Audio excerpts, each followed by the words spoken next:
asked my therapist friends for some hot takes on borderline personality disorder. Here's what they said. What do BPD and autism have in common? Well, they're both stigmatized based on outward presentation, how we affect other people, as opposed to prioritizing what our internal experience is. Whether it's sensory, communication, emotion regulation, it's very different internally than maybe how others observe us externally. The most stigmatizing thing, or the most frustrating stigmatizing thing that I see when it comes to discussions on borderline personality disorder is that every person that you meet who is diagnosed with borderline personality disorder is actually an undiagnosed autistic or a misdiagnosed autistic. That's not true.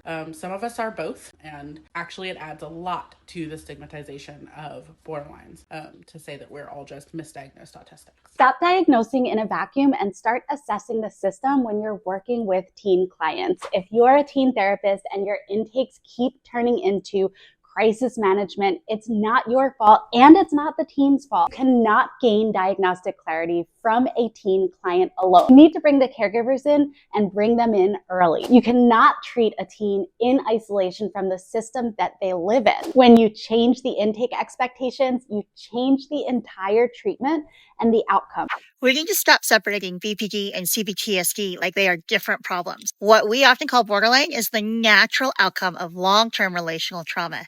The emotional intensity, the fear of being left, the identity shifts, and the dissociation are not personality flaws.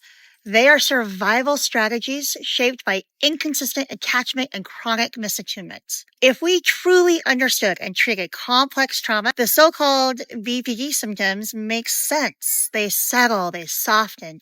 What is left is not a disorder.